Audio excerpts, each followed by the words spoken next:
everyone. My name is Jenna Van Mourik, and I'm the author of Jerusalem's Daughter. Jerusalem's Daughter is my debut biblical fiction novel that is set during the time of Christ. And today we're going to be taking a look back at the publishing process from the start to finish, from drafting this book all the way up until now, which hopefully, if all goes well and according to plan, and I'm praying that it does, is release day by the time you guys are viewing this. Growing up, I didn't always know that I was going to be a writer, and I had a lot of different interests. But when I look back on that time now, it's so clear to see how God was leading me at each and every turning point and step of the way. I come from a long line of pastors and PKs and pastors' kids, so church has kind of just always been a thing for me. I didn't really have necessarily a coming to Christ moment. I do have a few memories though, and one of my earliest memories is with my family going to church, and another one would be with my grandma. My grandparents were very faithful people. My grandpa is still here, but my grandma has sadly gone to be with the Lord, which is great for her. Not as fun for us here on earth, but we'll see her again soon. And they used to get up really early, Grandpa still does, in the morning to read their Bibles and to pray for the whole family.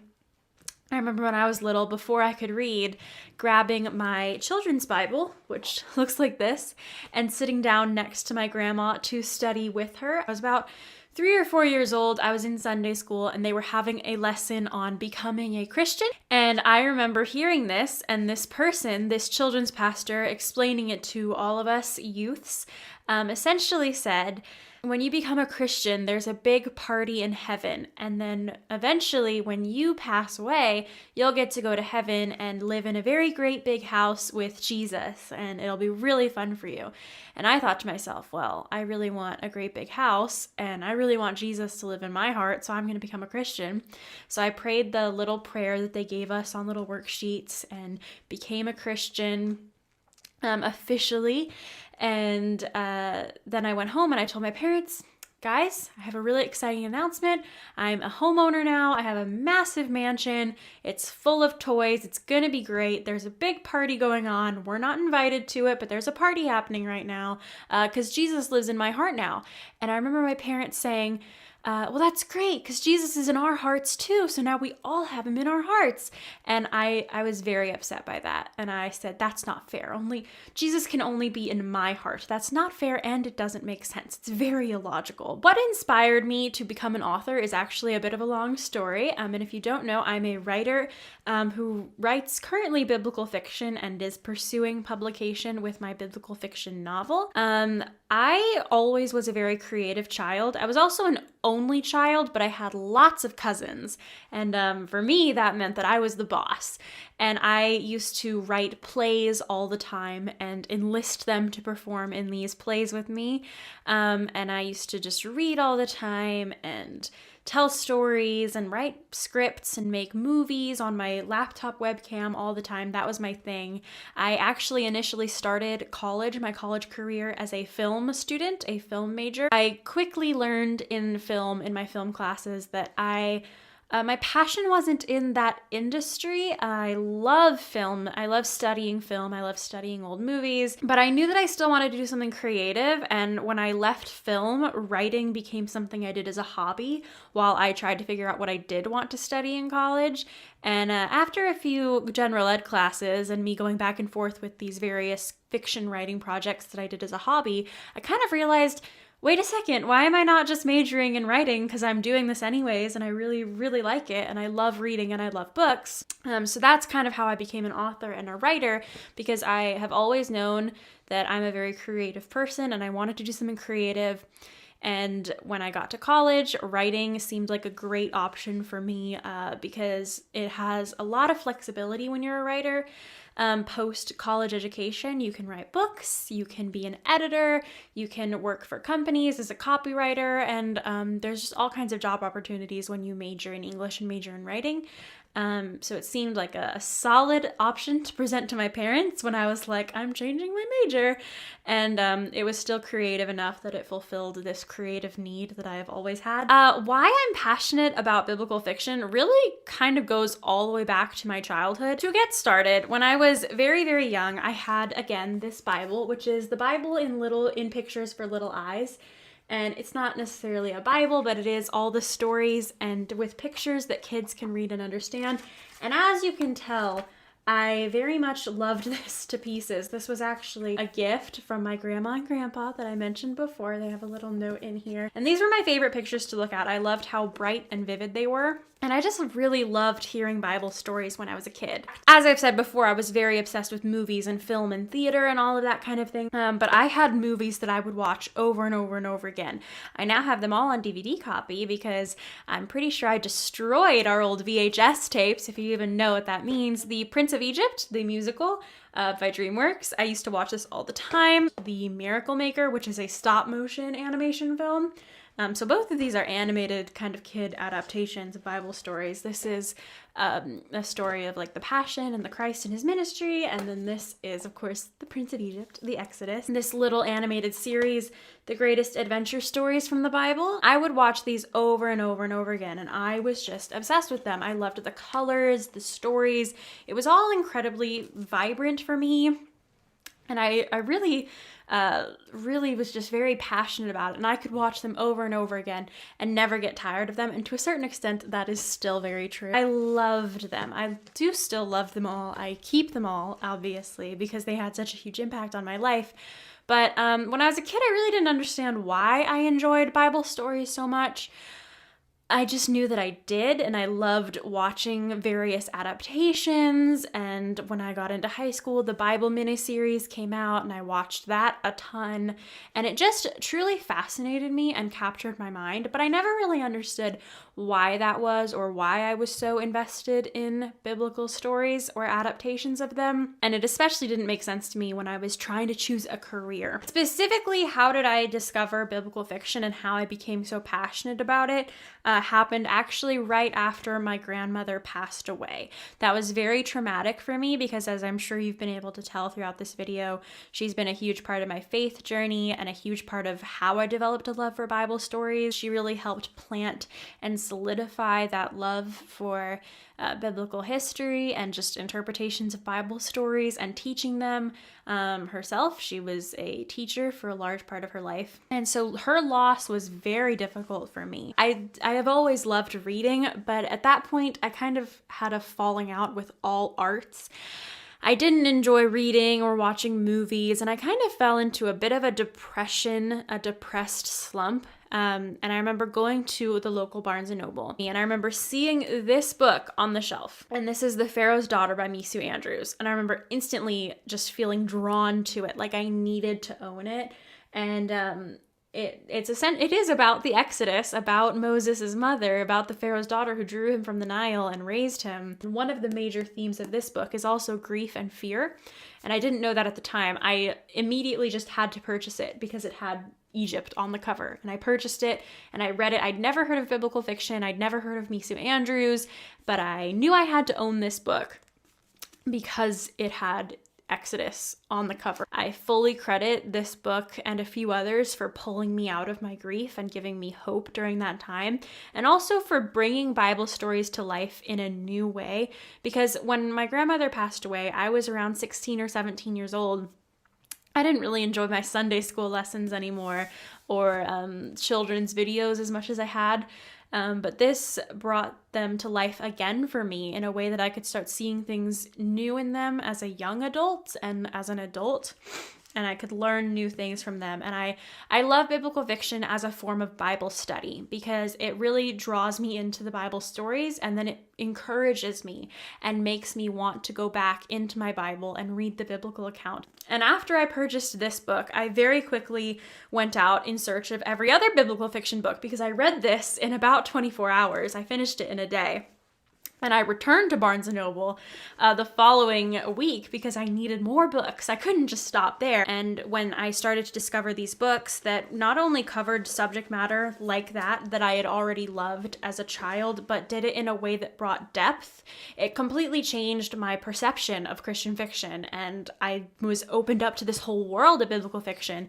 It has since become my mission to purchase every single biblical fiction book ever. I remember around springtime and Easter of 2018, which was when I really began to draft this story and outline and just started to get ideas of who these characters might be. I was living in Arizona. I had just moved away from my family. It was the first holiday that I'd be spending with my husband where my parents couldn't come and visit us since we'd been married. And I remember really missing them and sitting in church and listening to the pastor describe like the meaning of the Passion Week for the people who lived there during that time. And my mind and my eyes were just opened to so many possibilities. On the actual day of Easter, I remember spending the whole day cooking and wanting to make like a real feast, like a true holiday meal for my husband and myself and our dog Piper, and really make it special, even though I was really going to be missing my family. And I remember watching some Easter movies like Ben-Hur, the Bible, Son of God, The Passion, and watching all of those and just being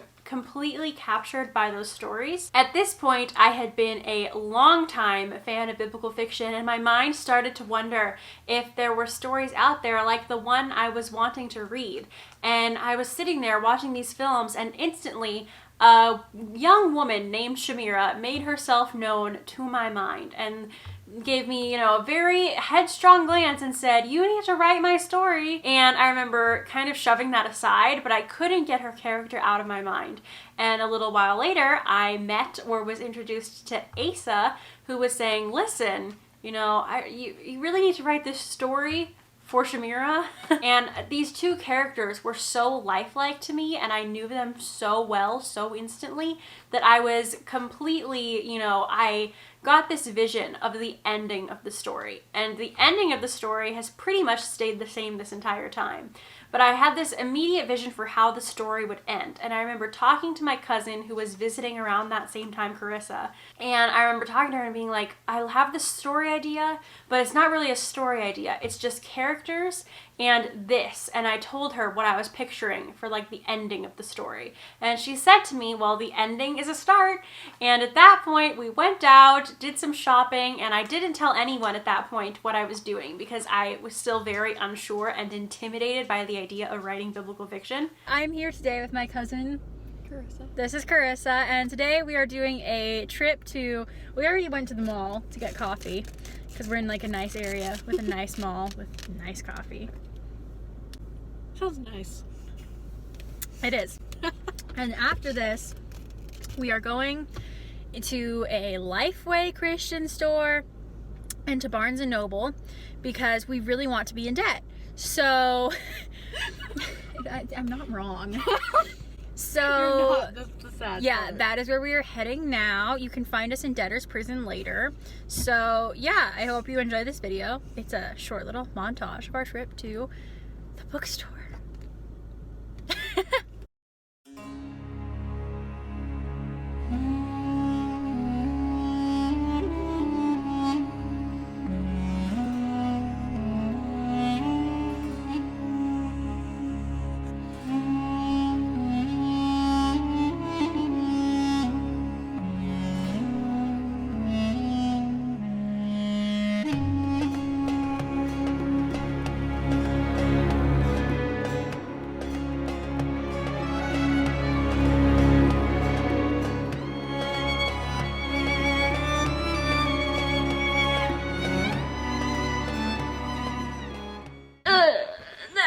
Right? Yeah. Hello! Today we went to Lifeway, Michael's, and Barnes & Noble. We each got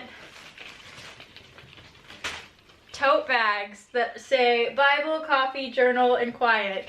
And like, it's perfect. And I think I might be able to use this for school. Plus, to carry around all the books that I'm having to write and read and review.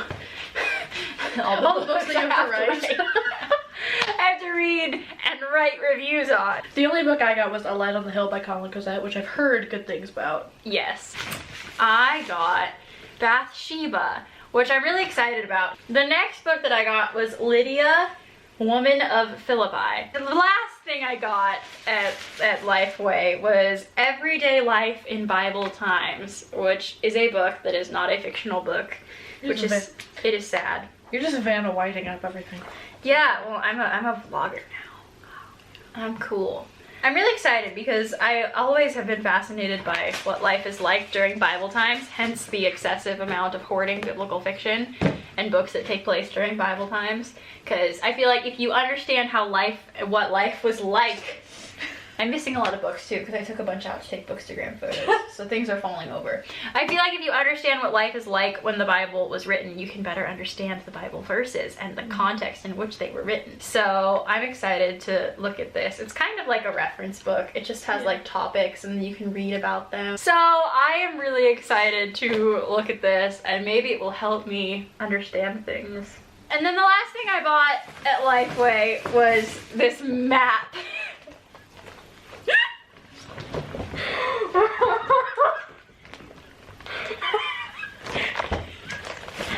It's a map! And then it has words on the back. Words. Yes. It is a map of Palestine in the time of Jesus.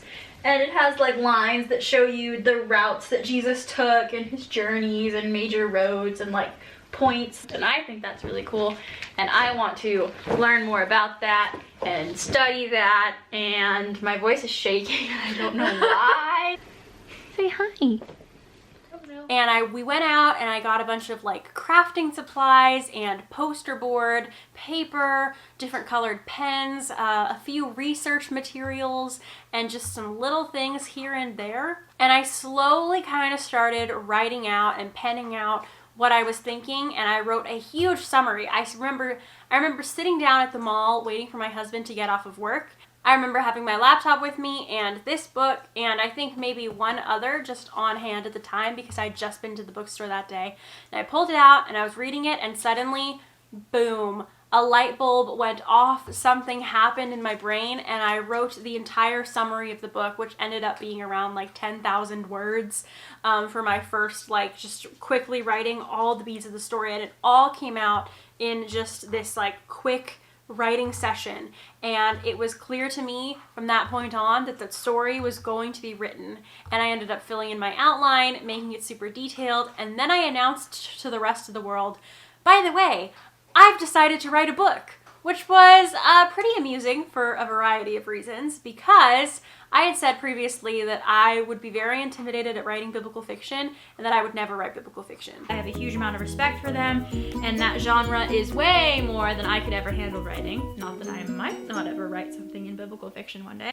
A little bit of a warning for you, that's usually what God is looking for. He's usually waiting for you to say never, so that he can call you to do the exact same thing that you are spending your entire life thinking you will not do. And I think we see that throughout the Bible, with God calling Jonah to go to Nineveh and Jonah saying no, or God calling Moses to go back to Egypt and Moses saying, I think you have the wrong guy. Usually God is waiting for us to say never or say no to something before he puts it on our hearts that that's what he wants us to do. And lo and behold, I started feeling really led to and called to write this story, and I couldn't get it out of my head. So that was just a mini process in and of itself of just submitting and being like, okay, I guess this is what I'm doing now. The news that I'm excited to share with you guys is that I am writing a book. So this is technically my first in a series of writing videos. So if you've been hanging out here for a while, you probably remember in my biblical fiction video. And basically just what I was saying is that I cannot imagine myself ever writing biblical fiction ever, because it would just be too hard for me. And I am a historical fiction gal, but biblical fiction just would be way too hard. And lo and behold, a week later, I was struck with inspiration to write a biblical fiction story. Never say never, because you make plans and God laughs. I began the writing process and I started vlogging it all for you. But soon after, all of that initial excitement wore off from getting the first few pages down, the first few paragraphs, writing wherever I could, and doing all this kind of fun and entertaining stuff. But soon after that, and after all the excitement wore off, my anxiety started to kick in. I've always been someone who struggles with anxiety in various different ways from when I was really young to now. I think it peaked a lot when I was in high school and going through all of that because let's be honest, high school and coming of age is not easy for anyone. When I thought that my anxiety was for the most part behind me, it really came back once I started getting really into this book. Now, I could attribute that to a lot of things like spiritual warfare, or just in general life stuff, but the truth is that I was really struggling and I wanted to write the book, but at the same time I felt like I couldn't write the book. And from then on, my process became a lot of back and forth of being at the top of the top and feeling really good about the whole thing, only to then sink right back down and start feeling like I wasn't sure about anything anymore. The whole writing process was a lot of highs and lows, and a lot of that was documented on camera for all of you. I thought I would just tell you guys about what that writing process looked like, what my finished outline looks like behind me here, and just how I like to outline, and I'm kind of wondering, how do you like to outline? So if you outline differently, which I'm sure you do, please let me know about it in the comments because I would love to discuss outlining with you as well as all things writing related in general. So my first step to writing the outline was 3 character profiles for 3 of my main characters, and what that means is that I just went through and I found, you know, I made like an image in my head of what they look like, and I was like, they have this hair color, this eye color, you know, these are their traits. And then I went deeper and I went, this is their weird habit, this is what makes them tick, this is what makes them angry, you know, weird idiosyncrasies that only they have, and that's what makes them unique. And then I went into a Word document and I made a summary of the book. So I basically just wrote in short story form, word vomited everything that I wanted to happen in my book. So it started out as, hey, this is the beginning, then this happened, then this happened, then this happened, then this happened. Very ridiculously run-on sentences, technical errors everywhere, but I got out what I wanted the story to look like. And then after I did that, I created the book outline trifold board. And because I don't want you guys to see it, I'm actually going to place it far away so that I can point to it, but it'll be out of focus and you won't know what it's saying. As you can see at the top, I have written Jenna's bookish outline, and then there are 2 boxes. The one on the left side is the family tree so that I know who's related to who, what all of their relationships are. So that is up in that corner there. And then on that corner, I have a key. And what I did was, as you can see on the bottom, I have a timeline. And I separated the timeline by intro, rising action, climax, falling action, and resolution. And then I went through and I just put all the events that I'd written about in the summary in the timeline. And then each of those kind of hopefully represents a chapter or 2. Hello everybody, and thank you for joining me for another quick video. I'm just doing another writing update today in terms of my WIP to just share a few things that I've been doing over the past couple of weeks with you guys. The first thing that I did was I created an aesthetic or a mood board for my book, which I'm going to be popping up here. And also I did some aesthetics for my different characters, as well as found some character inspiration models. Like I said before in my other videos, I love having visuals to go off of when I'm writing. I'm a visual person.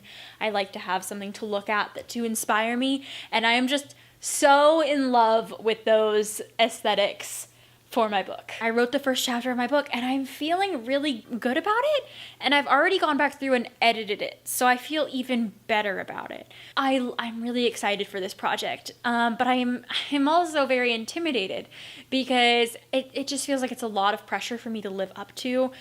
I put this pressure on myself, I know, and I've said it before, like, to me biblical fiction is the pinnacle genre for me. It's beautiful, it's moving, it's deep, it's historical, it's research, and it's wonderful and powerful and inspiring to me, and I feel like that's a lot to take on for me.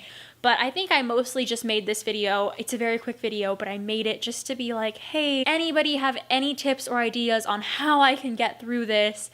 Because I'm really struggling, and it's hard for me to move forward this point in my WIP, in my drafting process, because every time I sit at the computer and the words come out, I'm like, I don't know. Are these words okay? Are they gonna be good enough? So that is where I'm at. I'm hoping that today is going to be a writing day for me. I'm hoping that I'm gonna go and get coffee, and then I'm gonna come back and I'm gonna sit here with my salt lamp and a ginormous bag of barbecue chips, and then I'm just gonna be able to write my heart out. But drafting is hard. The first draft is hard, especially since I've been sitting on this book idea for a while, and I think that's only built up my nerves even more. So I would love to know how you deal with writer confidence and anxiety as a writer. I've hit 20K! I was just talking to you guys about how much I was having trouble with hitting 10K, and now I'm already to 20, so I mean, what's up with that? And I just want to say, even if you haven't written a full book, even if you haven't finished a manuscript, even if you haven't been published, even if you've been rejected by everyone and you're still querying people, even if you have, you know, written a book and it's turned out to be total trash and now you have to start all over again, you're still an author. Wherever you are in your process, you are an author. You created a world in your mind. You are putting that world on paper. You are doing what it takes to get there. And it just took me a while before I realized that was what I was doing. I was just like, I'm just an amateur hobbyist writer that maybe wants to get paid for it one day, but probably never will. I decided that if I really wanted to be an author, then I needed to start thinking of myself as an author. I needed to start putting that in there, start visualizing it in my brain, start having the confidence and being like, I can do this, y'all. I got this. Today I'm doing another writing video, and to be honest, I wasn't gonna do this, but I try to do them every so often, so like I wanted to, but at the same time, I don't really have anything to share with you guys, except for the fact that I'm struggling. But it seems like every time I post that I'm struggling, eventually I'll have a breakthrough. And the next time I post, it'll be more positive and upbeat. So let's hope that that happens. Essentially, I found plot holes in my outline and my outline, by the way, is 10,000 words. So I'm just working on penning those out, and it's not going as easy as I wanted it to. It's a lot more difficult than I thought it would be. And yeah, that's all I have to say.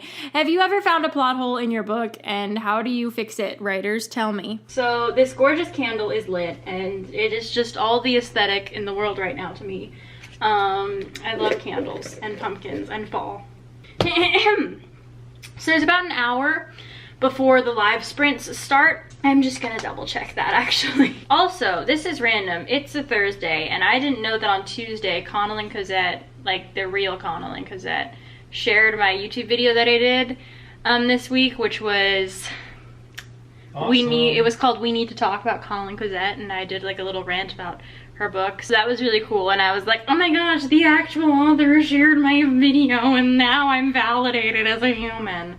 So that was a thing that happened. So a writing sprint is when you give yourself a time limit, like you set a timer for like 10 minutes or 20 minutes, and then you just write without distraction for however long your timer is set for, and see how much you can write in like 10 minutes or 20 minutes.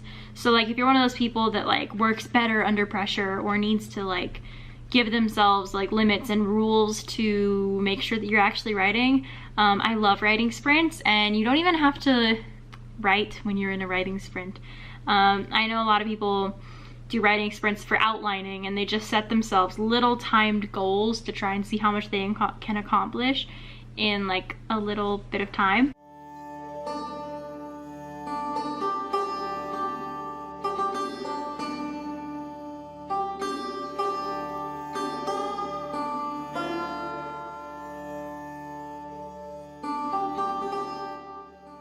I wrote about 1,200 words, so that was pretty good. A nice solid chunk for today. Mwah. And yeah, I'm so close to hitting 30K. My last writing video, I was talking about how depressed I was with writing, and that's a thing, and it happens, but it's not happening anymore because I hit 30K last night, and that was really exciting. So my manuscript is now 32K, and that's really all the news I have to report. I revised part 1 of my book, and now I am halfway through part 2, which means I'm about to write the most difficult scene that I've ever had to write in my entire life. You guys saw when I would report something really exciting, and then just a few weeks later, report that I was struggling again. Or, you know, announce that I'd hit a big milestone, and then shortly thereafter be caught in the comparison trap, or maybe something would come up and the writing just wasn't happening. Around November though, I really started to feel like I needed to kick it into high gear and just beat this and get through the first draft and get to work. And that's exactly what I did. In NaNoWriMo, I finished the first draft, and that was so crazy for so many reasons. Like, I didn't really even feel like I'd really finished writing it. Hello everybody, and thank you so much for joining me for another video. I'm back! It's December, it's not NaNoWriMo anymore, and I can make videos again! So, November was an insane month for me for a multitude of reasons. It's also, you know, Thanksgiving and Black Friday, when Christmas shopping starts happening, when you put up your Christmas tree at the end. In the meantime, you're planning for Thanksgiving, and right in the middle was my husband's birthday, and stretched out over all of that was NaNoWriMo. So, today I wanted to talk to you guys about my NaNoWriMo experience, and I guess you could consider this another entry in my I'm writing a book series. I think I started outlining it in like February or March, and I didn't get around to writing it until the beginning of summer because school classes were crazy, and I just wanted to make sure I had a good outline before I dove into it. And then I wrote steadily over the course of the summer, and then as soon as school started again, I just kind of dropped off the face of the writing planet. So when NaNoWriMo came around, I was like, I don't want to commit, but like, I want to commit, you know? I was like, okay, fine. I will participate in NaNoWriMo. I will try to write 50,000 words in a month, or at least just try to write my book, because at the beginning of NaNoWriMo, I had around 30,000 words in my manuscript, which wasn't a lot, and I kind of told myself in the beginning of the summer, oh, I want to finish this book by the end of summer so I can, you know, maybe query or start the self-publishing process. I haven't really decided what I'm gonna do yet. Maybe in the winter or spring, and I was like, that's not happening, so maybe I should use NaNoWriMo as my motivator to make some progress in my novel, and I did. So I sort of loosely committed to writing 50,000 words in a month. I really wanted to make 50K because my overall word count goal was 70,000 for my first draft, because I'm an underwriter, so I was like shooting lower anyways. But if I could have written 50K in a month, then I would have had a total of 80,000 words. Hold on, Piper's going insane. There, now you sit there while I film, and please try not to eat anything important like a pillow. I could have written 50K in a month, then that would have meant I had 80K down in my manuscript, which would have been awesome. I loosely committed, but I didn't want to put any pressure on myself because I knew that if there was too much pressure, I'd just be like, never mind, forget that, that's too much work for me. I actually did pretty well. I'm gonna pop a little graph of my success over there on that side of the screen, right, Piper? Thank you. But I did not write 50,000 words in a month. But I did finish my first draft, so I consider that a NaNoWriMo win. And overall, now I'm just kind of waiting and feeling slightly lost because I want to keep writing, but I don't know what to write, and my project is finished, so that means I have to find a new project, and I'm in this like middle project slump. But that's okay, because now I get to focus on Christmas and reading and making videos for you guys, and hopefully that's gonna be what I do for the whole month, is just read books and write books and review books and do all the bookish things. And then hopefully once I get all my feedback, then I can go back into it and write a second draft and a third draft and a killer fourth draft and then make it amazing and then publish it. But we'll see how that goes. Publishing scares me. Does it scare you? I typed the end, but I knew that that wasn't the end of the journey. So I think the first and most obvious way that my current WIP changed how I write was that the inspiration for it caused me to change my preferred genre. Now, you all know my favorite genre to read has always been biblical fiction, but I was really more of a historical fiction, American Revolutionary War era to contemporary kind of gal when it came to my writing, and I still do have a whole notebook full of contemporary book ideas. But for whatever reason, I decided to write a biblical fiction novel this year. Oh, the Lord works in mysterious ways. And it definitely required a lot more work than I'm used to. I think all writing is technically work, but I didn't get to just invent whatever world I wanted to invent. I had to do a lot of research and outlining and planning, and I've never been much of a planner, and that really wasn't going to work for this novel. And through this novel, I also discovered that I am, in fact, a plotter and not a pantser. I do not like going and not knowing what I'm doing. I need plot details in order to work. So that was a thing that we learned. I took quite a bit of a break for it, and then I came back to it with a vengeance, and I started editing. And I did so much editing. I edited with friends, I sent it to trusted critique partners and close family members. We talked about it, and I just continued to self-edit over and over and over again. Whenever I wasn't busy with a college class or busy with another kind of commitment, I was editing. Hello everyone, and welcome back to another video. Today I am going to be doing a writing update. Wow, I almost forgot what I was doing because it's been so long since I've done one of these. That's because I've been on hiatus from writing since NaNoWriMo when I finished the first draft of my WIP. So from now on, we are going to be speaking in terms of drafts because now I have multiple, or at least I'm working on the second one. Something very cool happened, and that is the fact that I printed out my manuscript. But essentially, I've been going through with a pink pen because red pens are ew. And I've been going through with a pink pen and I've just been marking it up like crazy. Editing a book is hard. It's harder than writing a book. But I will say I like editing more so far because I don't have to write the book. So that's a good thing. I worked really hard to get ahead in my school during the week so that I could have tons of time on the weekends to get back to editing. And I did so many rounds of self-editing. Okay, I am picking up Carissa and we're going to do a writing vlog.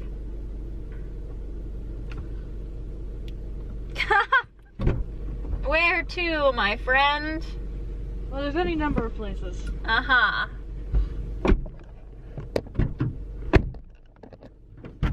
By the way, you're on camera. Oh, wonderful. Yeah, I forgot to tell you I'm vlogging. Because I need content! You should have warned me to put makeup on. What? You should have warned me to put makeup on. I know, but I'm cruel. I am a Clearly. villain. I'm a writer. So I went that street, you know, that curves around by that field, and a cat ran into the street. Mm-hmm. And I stopped, but then the cat ran back into the field. And I was like, oh, I could have killed a cat. They do that here a lot. So I'm shaken. You They have field cats? Yeah, they have no self-preservation, well, like none. I love that you have field cats. We also have street cats. Oh, where are we going? I don't know, so there's the Starbucks. Oh, the antique place is having like a huge thing today. Wait, really? Yeah, I drove by it and they had like tables out in the parking lot. So you want to go to the coffee place near there? Yeah, we can. Okay.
Wind.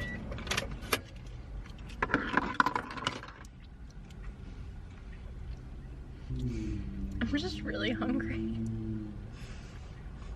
There's just gonna be footage of us eating now then. No,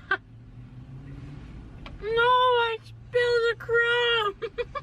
So I've really done a horrible job vlogging today.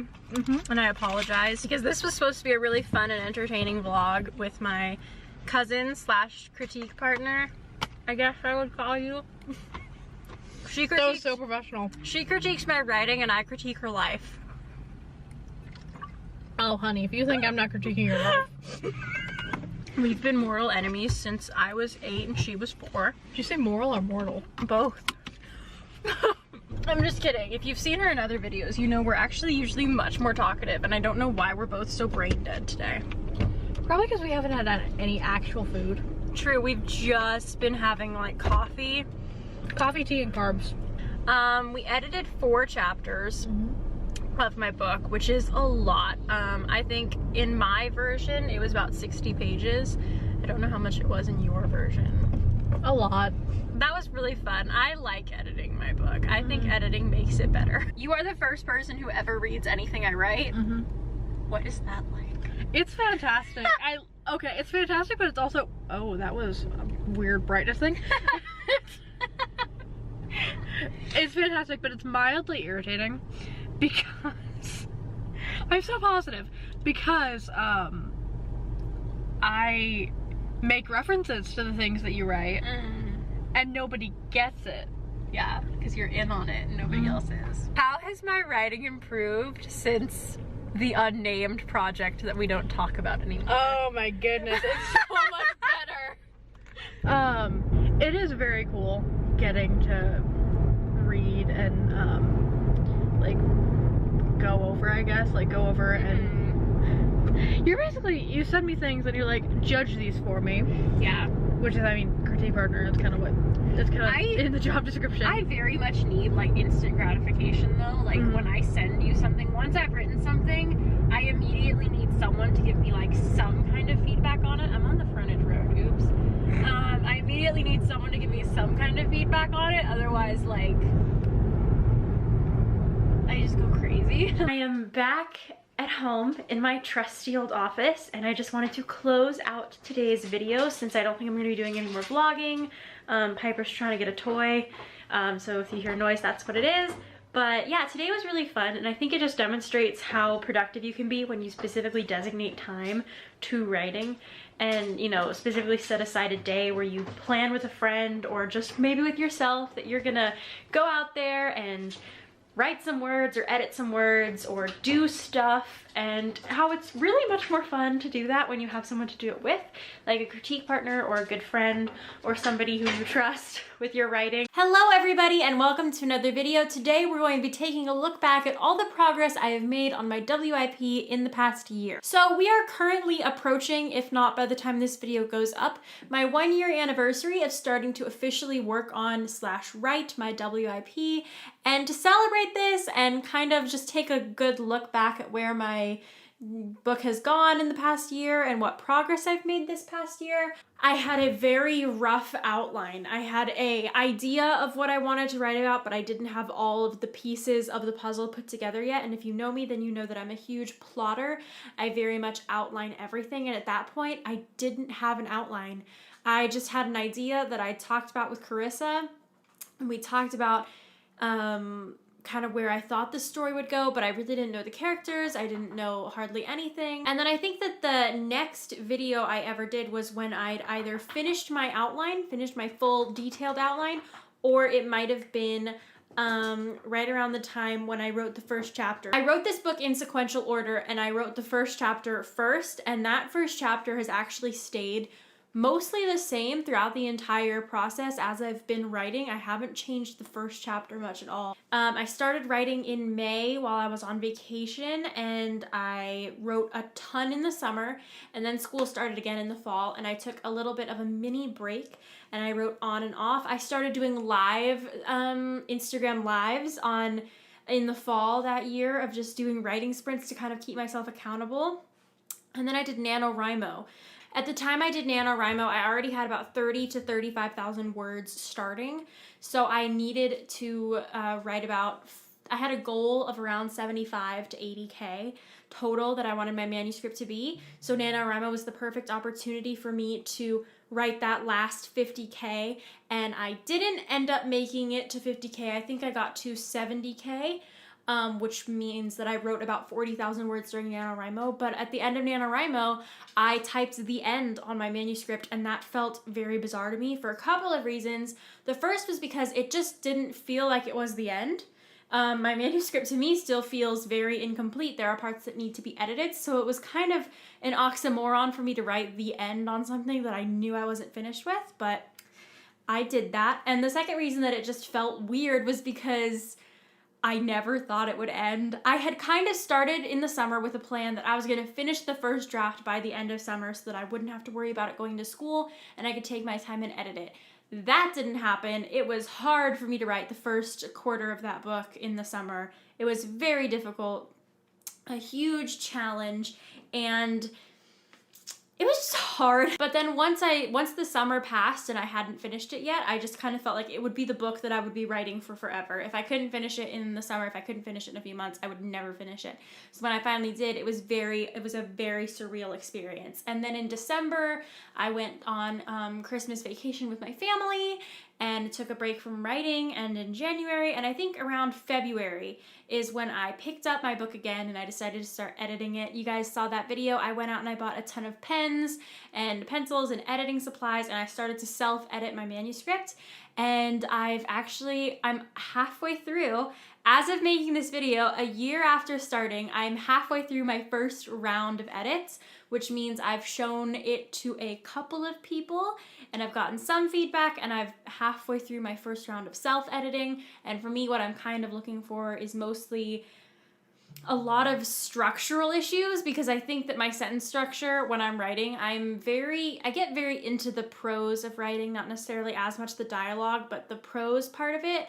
And I think sometimes I can make lots of just say sentences that are good sentences, but they don't really make sense or they need more context. So I've been doing a lot of that. I've been looking for plot holes. I've been trying to fill in things as I go. I can't even imagine what this next year is going to look like for me right now. I know that in terms of goals, one of my biggest goals is to get through a few more rounds of editing and potentially even submit by the end of the year. I am being very kind of lax in how I'm using those terms because I don't know what the submission process is going to look like for me. I don't know if I'm going to make it. I've set deadlines for myself before and I haven't made them, but I think I'm fairly determined with this one, and I'm making such good progress so far that I do have a lot of hope for at least getting my manuscript into a submittable place by the end of this year, if not hopefully sending out a few queries or looking into publishing, whatever that means.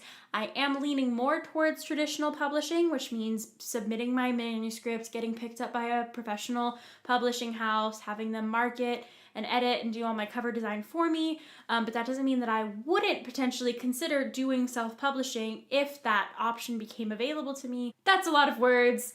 I could go on about my book for like hours. I'm also hoping to maybe start looking for beta readers or a professional editor. So if you have any tips on beta reading, or editing or hiring editors, or what that kind of process looks like, or maybe if you are a writer and you've gone through the beta process or the editing process, any tips that you have for me about should I hire an editor or should I not hire an editor? What would the beta reader process look like? How would I go about finding betas and getting all of that stuff put together? If you have any thoughts on that, please leave those down in the comment section below because I would love to chat with you about that. Hello everyone, and welcome back to another video. My name is Jenna Van Mourik. I'm an inspired writer and an inspirational fiction reader who reads, writes, lives for Jesus, and does all the things. So we're here to do the Writer's Significant Other tag. This is a tag started by Bethany Atazada, who is an author tuber here on YouTube. She does great writing videos and tutorials for indie authors and self-published authors if you're interested in that kind of thing, so you should definitely go and check her out. Oh, by the way, this is my husband. I may or may not have introduced him. You guys have seen him before, but yeah. Formal introduction, introduce yourself. I'm Brandon. And you are? What am I? Your husband? Yes. Yes. Yes. Okay. Show your ring. What is your favorite part of me being a writer? Well, I'm really good at math, and I'm terrible at writing, so you can help me with my writing when I have it. I can? Yes, and anytime I have questions about grammar, you can answer them. What is your least favorite part about me being a writer? Doubting yourself. Because writers are the worst doubters of themselves. I do that sometimes. It's not that bad. Right? It's just, it happens to anyone when they're like putting themselves onto like paper. Like I had this issue when I was writing stuff, like the things that I wrote down, they didn't like, I didn't really like think that they were good, or I didn't think that anyone would like them, or whatever it was. So I think that you have sometimes anxiety or a doubt maybe. So I have a doubt. A doubt. A single doubt. Yes. I only have one. Yes, you wrote a sentence and then your doubt is on the page. That's a nice answer. So, and that's a nice segue into question number 3. Are you ready? What is your best writing advice? That's how desperate I am. I'm asking you for writing advice. Aww. I wish you weren't sitting so far back. Sorry, I can't help it. It makes me look really tall. This chair just is terrible. Just for reality, I'm 5'2" and he's 6'4". Well, technically I'm 5'3", if you count, like, this ponytail. Give me writing advice. Take time. Take time. Don't rush. Don't rush. Relax. Relax. Yes, you feel like you have a deadline for things, but some authors take years to do stuff, so it's okay to take a long time to do something. Doesn't mean I want it to take a long time. I know. Around a year later after that, I had been working on the story for 2 years, and I felt it was time to make a decision. Throughout that process, many people had asked me, are you self-publishing or are you traditionally publishing? As though it was a really easy question. And for some, it might have a really easy answer if they know what they want. But truly, I didn't. Because like I've said throughout this entire video, I went throughout the entire thing just on God's leading, one step after the other. You know, I had no plans to write the story, and then God put it on my heart. I had no plans to really write the story vigorously, and then God put it on my heart. And so I just assumed throughout that whole time, whenever people would ask me that question, I would say, well, I'm praying about it and we'll see what God says, because God had led me to this story. He'd led me to write it, and I assumed that over time, when the timing was right, if I just continued to trust him, he would lead me down the appropriate publishing path. So that brings us to the beginning of 2020. When I'd been working on the story for 2 years, I'd done a lot of self-editing, and I kind of realized at this point, I needed to get an answer from God, and I wasn't sure how I was going to do that. I'd spent a lot of time praying, but it still wasn't super clear to me, and that's when I decided, okay, I guess this is a point where I need to do some research myself and meet God in the middle. He wasn't just going to magically tell me traditional publishing or self-publishing or hybrid publishing even, and I decided, okay, I'm going to put in some work here, and I created my author interview project, or my interview with an author project. If you guys were around last year on my YouTube channel, then you'll know that I had the opportunity to interview several authors for this project, and that playlist is now complete of many different authors that I interviewed. One of the highlights of my life was probably getting to interview Misu Andrews, because as you guys know, The Pharaoh's Daughter was the book that launched it all for me and saved me from a very dark time in my life where I was really struggling with depression after my grandma had passed away. And The Pharaoh's Daughter by Misu Andrews was also the book that had introduced me to biblical fiction. And again, looking back, I can see so clearly how God had orchestrated each and every one of those moments, even if I didn't know it at the time. He was working behind the scenes. And that was a huge highlight of my life, was getting to interview her, because it felt like such a full circle moment for me, one of many. But I started doing traditionally published Tuesdays and self-published Saturdays. And on Saturdays, I would interview a self-published author, and on Tuesdays, I would interview a traditionally published author. And I learned a lot from all of these people, and I used this interview project as an excuse to ask authors questions that I myself had always wanted to know. And I think it was a really cool opportunity to not only benefit me, but benefit you guys as readers, because a lot of you guys love hearing behind the scenes. And I remember sending all my interview questions off to the authors so that they could film their responses and I could start putting the edits together and posting the interviews. And immediately, before the first interview was even posted, I knew exactly what the plan was and what I was going to do, because as I was getting my responses from the authors, before you guys even saw them, I was looking them over, and instantly I think I'd gotten like 3 or 4 interviews back before I started posting them, and I knew exactly, like, self-publishing is the way to go. Something about it appealed to me. I felt like a very strong pull to self-publishing, and things that I'd learned in the interviews also just directed me towards self-publishing.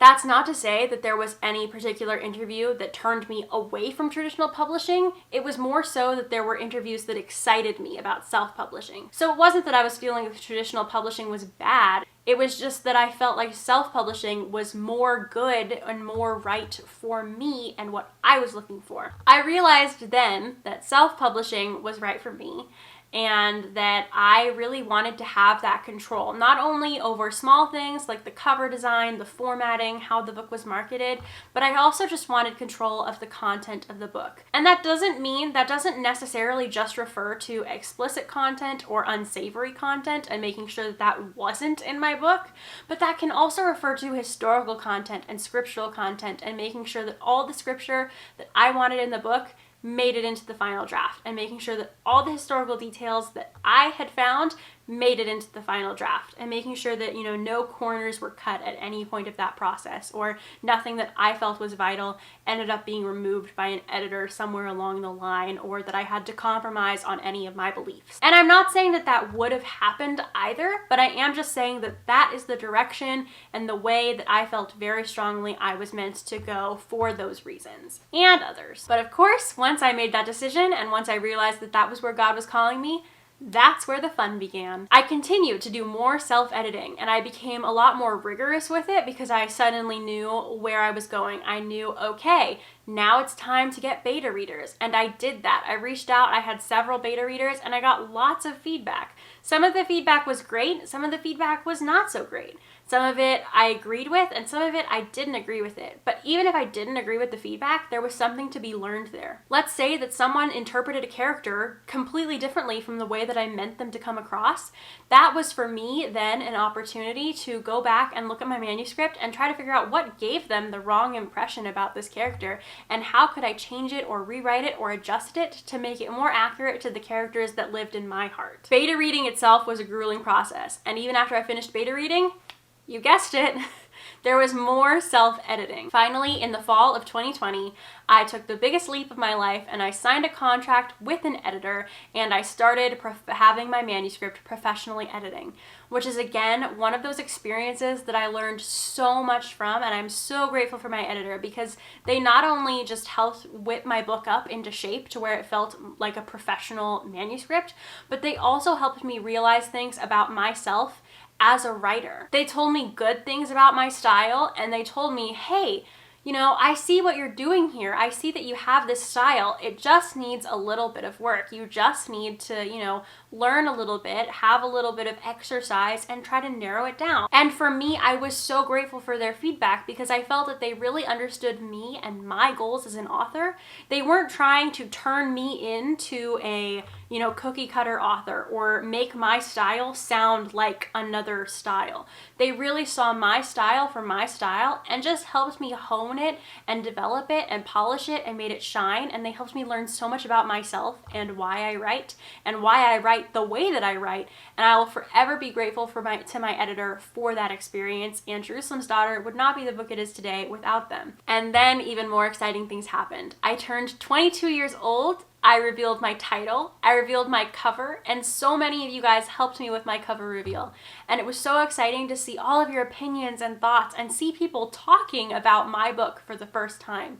And that was definitely one of the things that made it so real to me, was to start seeing people using my hashtag, posting with hashtag Jerusalem's Daughter and hashtag Shamira's Journey Begins, and seeing people talk about it, speculate it, share excitement about it, and share love for the cover and all the things I was sharing was just so surreal because finally it wasn't just my little book project, but it was a project that you guys were in on too. And that was such a great experience for me. I did more reveals, like dropping my book trailer, which you guys also had really great reactions to, and I had a really great time putting it together. I did a video with my cover designer where we talked about the behind the scenes of the cover process and how that cover came to be. Introduce yourself and tell us all about what you do for a living. For a living? Okay. Yeah. My name is Krista Graves, and I design things like her book covers. I did those. She does a lot of graphic design. She does photography. If you've ever seen a picture of me on my Instagram that is not a selfie, the odds are it was probably taken by her, if it was good. And otherwise my husband took it, and he's fine. So today I brought her on because she worked with me to design my covers and to do my whole cover process. I was thinking about self-publishing and deciding whether or not I wanted to go the traditional route or indie publish. A big concern of mine was cover design because for me, in my personal opinion, it's hard to find cover designers that are affordable and also that have know your genre expectations, especially since I am a biblical fiction author. And there's a lot of great, you know, contemporary cover designers out there and historical cover designers that are all really great. But I had trouble when I was looking at portfolios of different cover designers, I had trouble finding ones that specifically like met the kind of expectations of biblical fiction, or they had biblical fiction covers designed, but they weren't really like the vein that I was going for. So that was a big concern for me, and that was a major reason I think why I didn't commit to self-publishing sooner, because if I was going to do self-publishing, I wanted to make sure that I could present something that was of good quality and not so much not good quality. And we were kind of talking back and forth, and she was just kind of like, I do cover design, I do graphic design, I do like photo things. And I was like, oh yeah. Yeah, so this is the final cover image that you're seeing. The font is quite a bit different. It's much more, it's thinner, it's swirly, it's very cursive, and I really like it. And then of course you have like the all capital letter bold font for the series title and my name. By the way, this is a cover reveal. Woohoo! We're revealing the cover! And then also the color tones just match a lot better. You have that like vibrant orange warmth which reflects on like the warm light on her face. Yeah. And you have that lens flare that just like is gorgeous, and it's just there, and it's beautiful, and it really it ties the whole image together. Well, it blends with this one nicely, I think. It blends with the background. It makes her a part of the image. It creates a story for the image. It's a it looks like an intentional moment. That's exciting. I revealed my release date, I put together my launch team, I planned giveaways, and so many other fun things, and now we're finally here to publication day. And wow, what a journey it has been. There were so many ups and downs, so many times where I had to face my anxiety, so many times where I had to learn to just trust in God at every step of the way and push through my anxiety even when I had no idea what the ending was going to look like or what the end result was going to be. And this was the end result. And let me tell you, if I had to do it all over again, it would be so hard, but it would be so worth it. As I said before, when I was in college and I didn't know what I wanted to do, once I discovered biblical fiction and writing, suddenly it became so clear to me that it felt like my whole life had been building to this moment. My obsessions that I just thought were crazy and childlike things in biblical adaptations suddenly made sense because I felt like I was meant to write adaptations like that.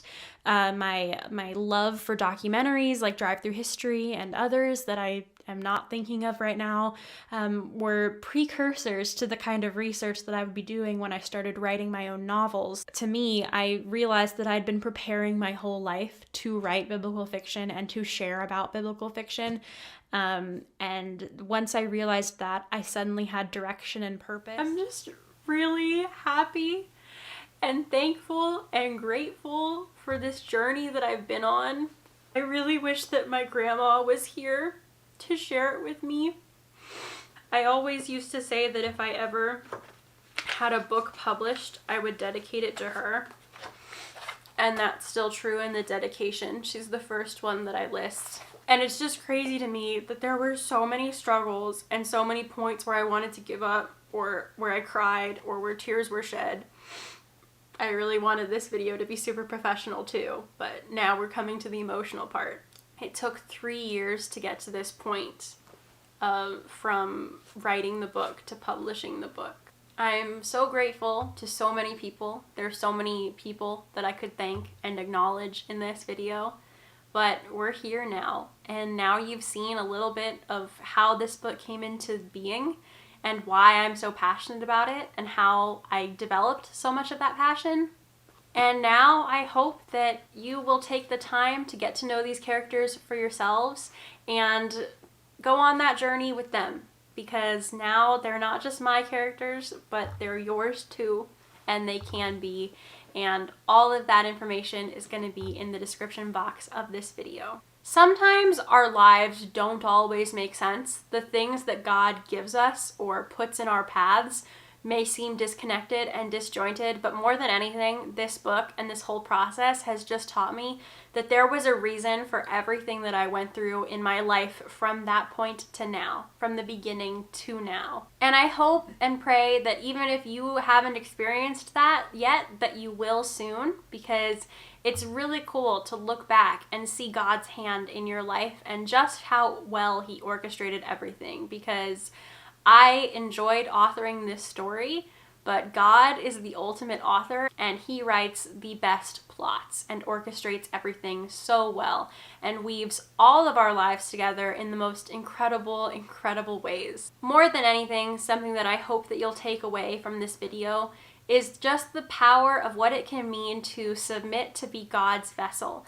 and submit to being used by Him, even if you don't understand what that means at the time, even if you don't understand why He's choosing you or why He's putting different callings on your heart. So much can happen when we allow ourselves to be used by Him, and I look forward to seeing what that means for me in the future as well. Once again, thank you so much for watching. My name is Jenna Van Mourik, and if you liked today's video, make sure to hit the like button and maybe even leave a nice comment down below. Don't forget to subscribe to my channel and click the bell icon to make sure that all notifications are turned on. If you'd like to connect with me outside of YouTube, then you can do so on Instagram, where I am active pretty much every single day, and you can also check out my author website at www.authorjennavanmourik.com for more information about me, my books, and my free resources for you.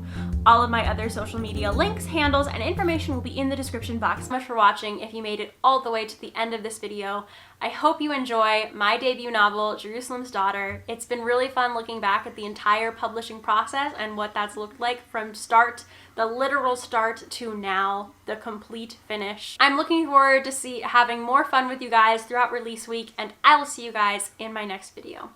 Bye everyone.